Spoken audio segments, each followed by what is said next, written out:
What's happening, y'all? Rich Sosa coming back at you with another video today. And before we get started, I gotta say thank God King Jesus for another day and another opportunity. Now, as you can see from the looks of the title and screen, today I'm going to be going over everything you need to know about NBA 2K25. And this info is directly going to be coming from the NBA 2K25 Discord. Now, we are going to be going over everything from new builds, the MyPlayer builder, also new animations, jump shots, everything when it comes to the new mechanics of NBA 2K25. So before we move any further, if it's your first time coming through, be sure to hit that sub button if you're new, smash that like button, turn on post notifications to be a part of the Rich family. Now let's go ahead and get into the breakdown of today's info.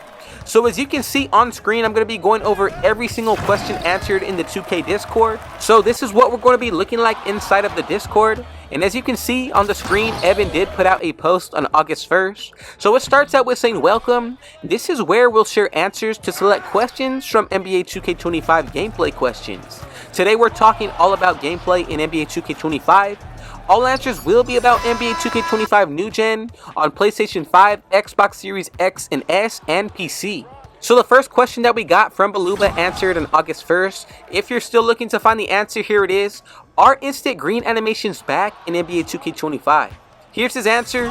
There's a new shot feedback option called Simple in the custom HUD menu. Now that isn't on by default. This will display your timing shot feedback immediately once you release your shot. If you want your full shot feedback, which includes defensive coverage, you'll want to be sure to change the visibility settings to all shots. Full shot feedback is delayed just like it was in NBA 2K24. Now this was questioned from Traso 505, Spider 7515, Infinite Gaming, and Yoshiman 2347. Now I like this question because realistically, having instant green animations has been one of my favorite things of past 2Ks. Even if it's back to how it was in NBA 2K24, I'm not complaining either way. So the next question we're getting into, how are free throws this year? Have they changed? And his answer is free throws have been retuned based on feedback from NBA 2K24. They work similarly to last year, but the free throw rating plays a bigger role in the calculation to prevent low-rated free throw players from being overly effective. This question comes from DFS_Do. Now I'm telling y'all, I ran with a 71 and lower free throw rating this year in NBA 2K24, and I was hitting like I had a 99. Kobe Bryant free throw for those of y'all who don't know. But I'm telling you, I truly hope this answer stays true to what he is saying. Free throw rating is definitely one of the most important in the 5v5 settings, even more so when it comes to Pro-Am and Rec, so this is something that I'm definitely looking forward to. I would be more happy to see this effective in-game. Really, we're only going to find out once 2K drops. Let me know what you think about this down below. Now let's go ahead and get into question number 3. Is the court/player model ratio different? Here's his answer. We've adjusted the players to court ratio in NBA 2K25 to give players more room to operate. Now it's improved the flow of the game and allows for certain cuts that would often get jammed up before. The AI spacing engine also got a huge upgrade compared to just a few static locations this year.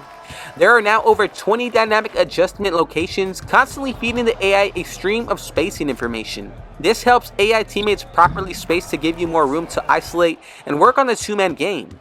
It also helps them understand more advanced spacing concepts when deciding to help, double, and rotate on defense. Now this comes from Black Cobra, CED, Legit Alex 69 Bucket, and All City Big Head.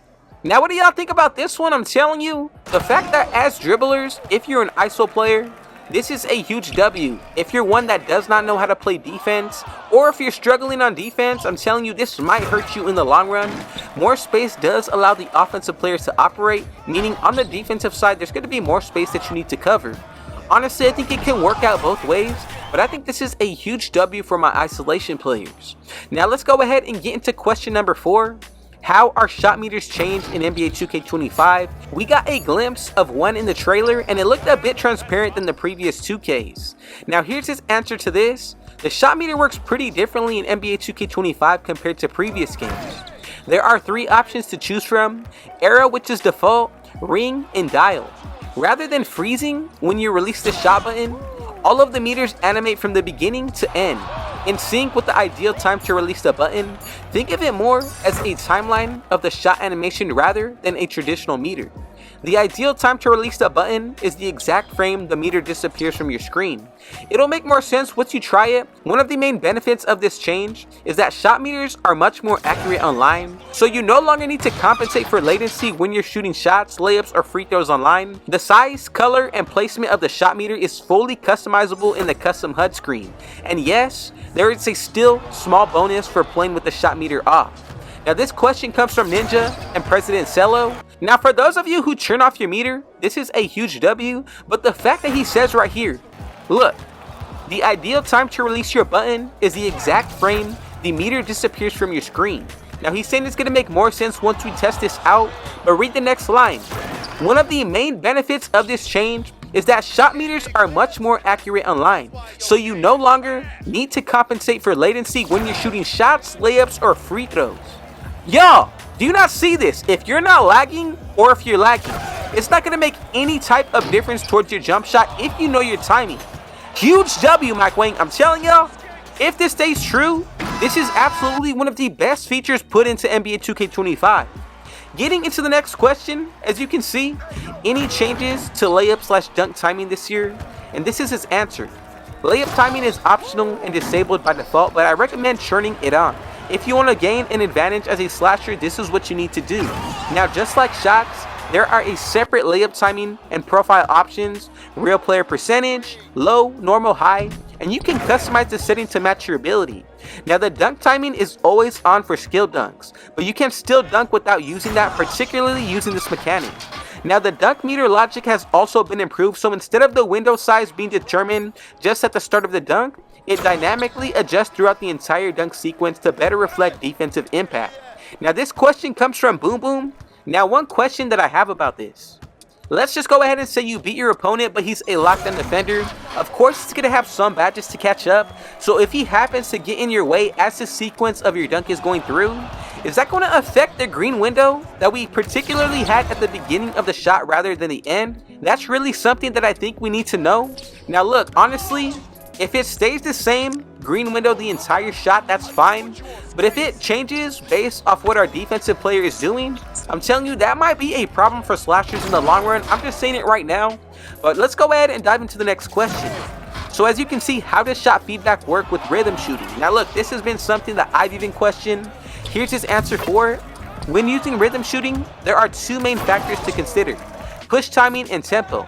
So look, push timing is the point you start to move the pro stick, which you'll want to do the moment your player reaches the set point of the shot. Tempo is the speed at which you move the pro stick to the opposite side of your original stick throw. The goal is to finish the stick deflection to the opposite side of exactly to match the point of the ball releases as a player's fingertips. So it goes on to say generally this is going to feel a little bit slower. Now, especially when it comes to other players like Jokic and Kyle Anderson, he says his best advice is to go into freestyle practice, get up a ton of shots, pay close attention to the shot feedback after each attempt, and he does say trust him, it's going to pay off in the long run. Now, this is still from the first day of 2K, dropping a lot of news. Let's go ahead and dive into the next question. So, are there changes to the passing mechanics of the game in NBA 2K25? His answer goes on, there are a number of improvements to passing overall, but the most noticeable is improved lob pass logic. The targeting on lob is much better in NBA 2K25 and is really great for advanced passes or leading a receiver to the basket over a trailing defender. Control-wise, bounce alley-oops are now triggered contextually, and south alley-oops have been moved to cross circle or A and B.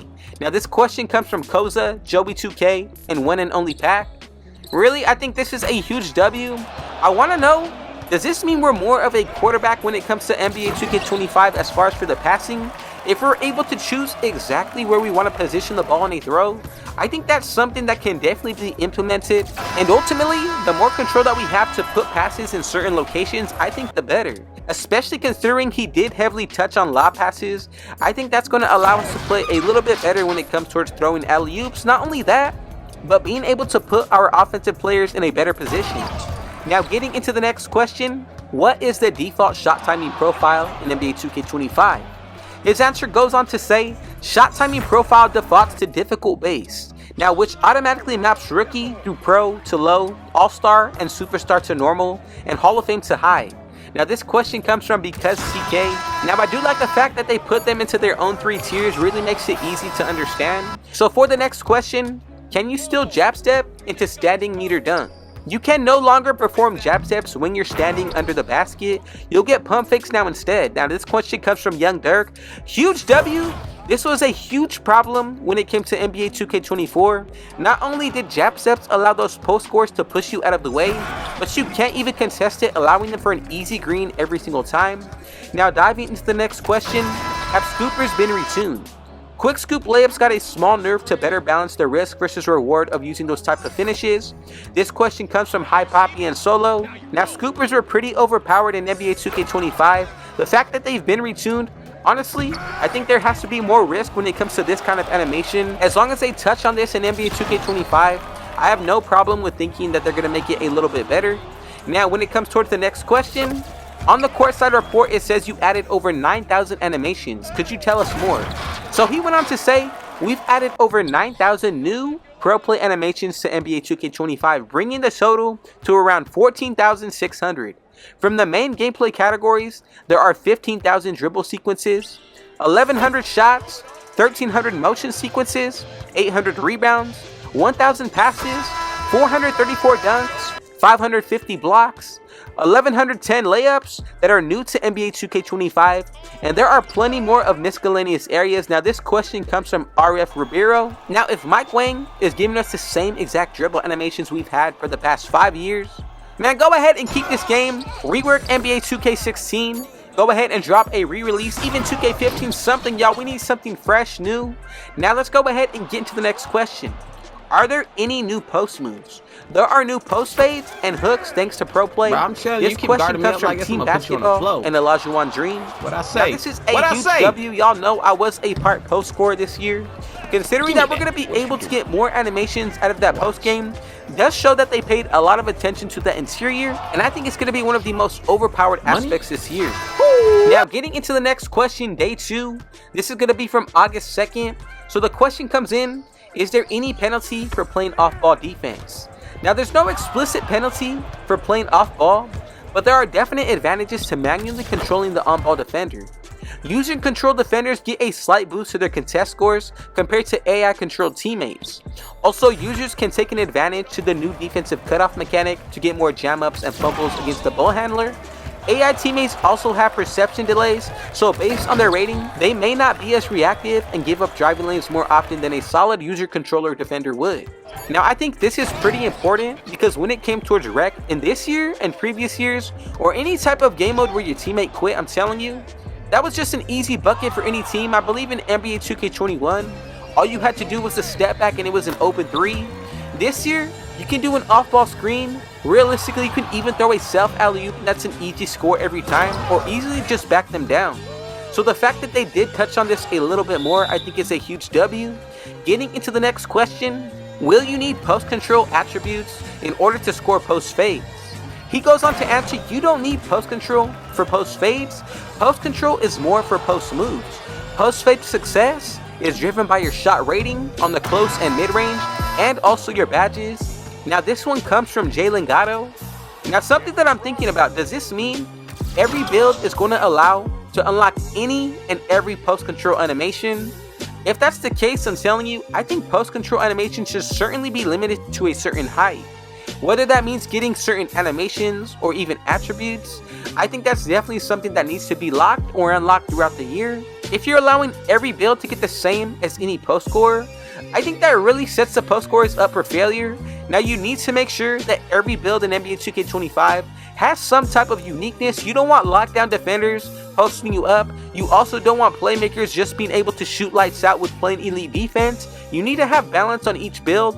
So when it comes toward this, I think they need to be very careful with how they go about post scoring this year.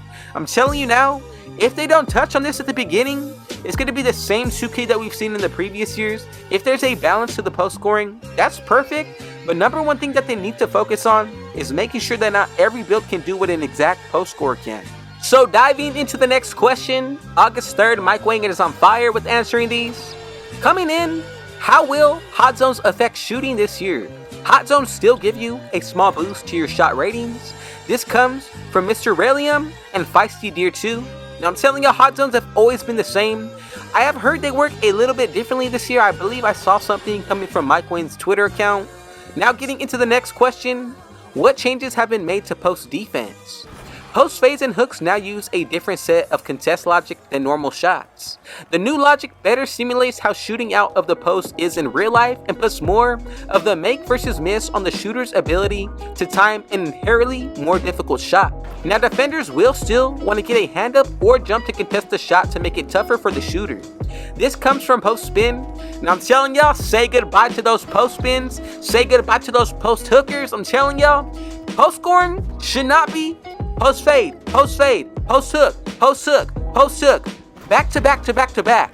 There's nobody in the game of the NBA history who has ever shot 20 post hooks back to back, greened everything, running back doing a jump shot celebration. I'm telling y'all, that is not realistic. So this tells me right here, post defense has got hugely enhanced, especially considering that it puts the make versus miss on the shooter's ability to make a difficult shot. That's key. Difficult shot, y'all. Now, getting into the next question, do the layup/dunk meters have the same animation as the new jump shot meters? He answered yes they do. This question comes from 2K God and Dayso. Now look, I hope they put an ability to go back to your previous meters in NBA 2K24, even back to NBA 2K11.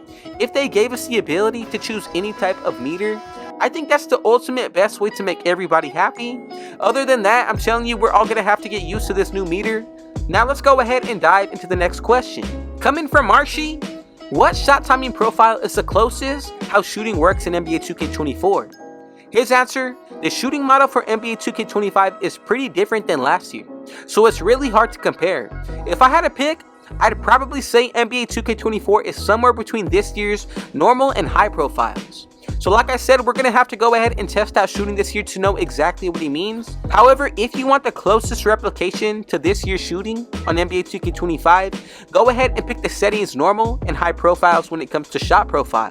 Now the next question coming from Gambit, can you go a little bit deeper on the bounce alley-oops? What does contextually mean? So some players were getting bounce alley-oops by accident. I'm telling you, I was a victim of that. So in NBA 2K25, bounce alley-oops happen organically when you double tap Y or triangle, and the lane is clearly wide open and the players involved are appropriate. Another reason we made bounce alley-oops contextual was to free up the cross circle A and B button combo for south alley-oops, now which some of people were getting by accident when they were trying to pass to a teammate. Realistically, I didn't have any problem when it came to south alley-oops. The only one that I did struggle with was bounce alley-oops. However, if they did go ahead and make the effort to make these two separate, I think that's only going to help us out more. Now getting into the next questions, have there been any improvements to the physics when two people clash in the air? Now what this means, if you're on defense and you clash into a dribbler, and you know his next dribble move you're bouncing into him but he doesn't lose that ball. That's exactly what this is talking about. So the physics team spent a lot of time improving our player-to-player in-air collisions to make them more reliable and maintain players' momentum and velocity better. This question comes from Pokey Deska. Now I hope this only doesn't apply to the air, because when you're on the floor, I'm telling you, there's many animations that you can't predict. Also, try to get a steal, but it doesn't allow you to get it when you're clashing with the offensive player. I think that's something that not only needs to be improved on the air, but also on the floor. Now the next question coming up from Jersey Made, which players do you control in Learn 2K minigames? Now I'm telling you, minigames is one of the most exciting things that I'm looking forward to. He goes on to answer, there's 3 levels to each Learn 2K minigame, and you can choose from a few players who are a good fit for what you're practicing. So let's just go ahead and say you're shooting, you're probably going to be using Steph Curry, Klay Thompson. If you're dribbling, maybe someone like De'Aaron Fox, Ja Morant. If you're a dunker, maybe LeBron James. There's a lot of players that you're going to be able to work with, I bet. Now he also goes on to say, you automatically assign a player for level 1, such as De'Aaron Fox. I already predicted that. For dribble speedrun, that's going to be his exact drill. Once you get 2 stars, you unlock level 2 and 2 more players to choose from. Then there are 2 more players to unlock with level 3 who are historic players. Now I'm telling you, if we're able to use Jordan in these game modes, let me go ahead and see Allen Iverson, any of those players, that's going to be a huge W. Another reason why I'm looking really forward to these new game modes. Now when it comes toward the next question, August 4th, what is the difference between new shot canceling feature and canceling step back shots in previous games? He goes on to answer, The main difference with this year's shot canceling and past versions is that you can break out at any point during the jump shot, as long as it's before the player gathers with his two hands. In the past, you were locked in into the shot until a specific point. Also, the new dribble engine handles the transition dynamically, which looks and feels much more smoother than pre-scripted bridge animations that we used in previous 2Ks. Now what this means is that you're able to combo up more and cancel out of certain shots, which does allow you to create more unique combos. Now if you think about it, canceling out of a certain jump shot animation at a certain point, I'm telling you, you can create a few different combos out of that, whether he's stepping back, moving forward, moving left or right, something we definitely need to think about. And to answer the last few set of questions coming on August 5th, the first one, are signature go-to shots limited to only step backs? What type of shots should we be expecting to see? Now before we get into this, I've already been talking with a few different clients at 2K. The go-to shot feature is really strong this year, going to be one of my favorite things to use, and I'm telling you, I bet it's going to be one of the most overpowering aspects. He does go on to say, there's quite a bit of variety in the signature go-to shots. Some attack the basket more than others, some escape more side to side, some end in the step back jumpers, while others end up in pull-ups or hezzy pull-ups. Darius Garland is one of my favorites, and remember, there's different content based on which hand you're dribbling with or if you're coming from triple threat, so make sure to pay close attention to that. Signature go-to shots have the benefit of a larger green window and slightly higher make percentages. They are also a useful tool for dribblers to have in their bag, as you can create a lot of interesting combos with that canceling. Now this question comes from Bruh. I'm telling you, when it comes towards this animation, being able to cancel out of certain things when it comes towards go-to shots, I think it's only going to make it better for those dribblers. Now look, go-to shots have a bigger green window, slightly higher make percentages. I'm telling you, this is going to be one of the best ways to shoot this year on NBA 2K25. Getting into the next question and the final, will lethal zones be in NBA 2K25? And he answers yes, the design is a little more fun too. Instead of automatically working on 2 zones and it lasting 1 week, there's 3 versions and options to choose from. 1 week, 1 zone. 2 weeks, 2 zones. 3 weeks, 3 zones. For the 3 weeks version, you'll face off against Lethal. Now this question comes from a few different players. You're going to be playing up against Lethal Shooter.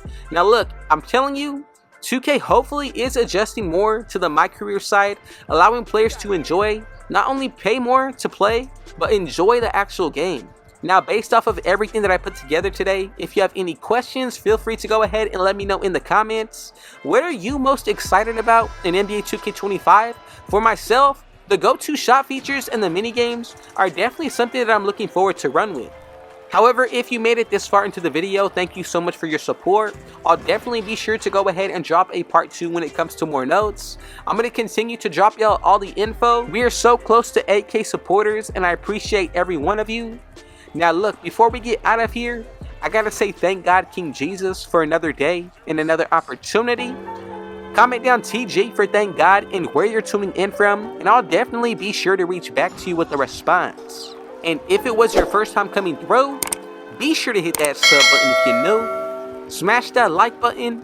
Turn on post notifications to be a part of the Rich family. And last but definitely not least, with all that being said though, I got one last thing to say. Rich out.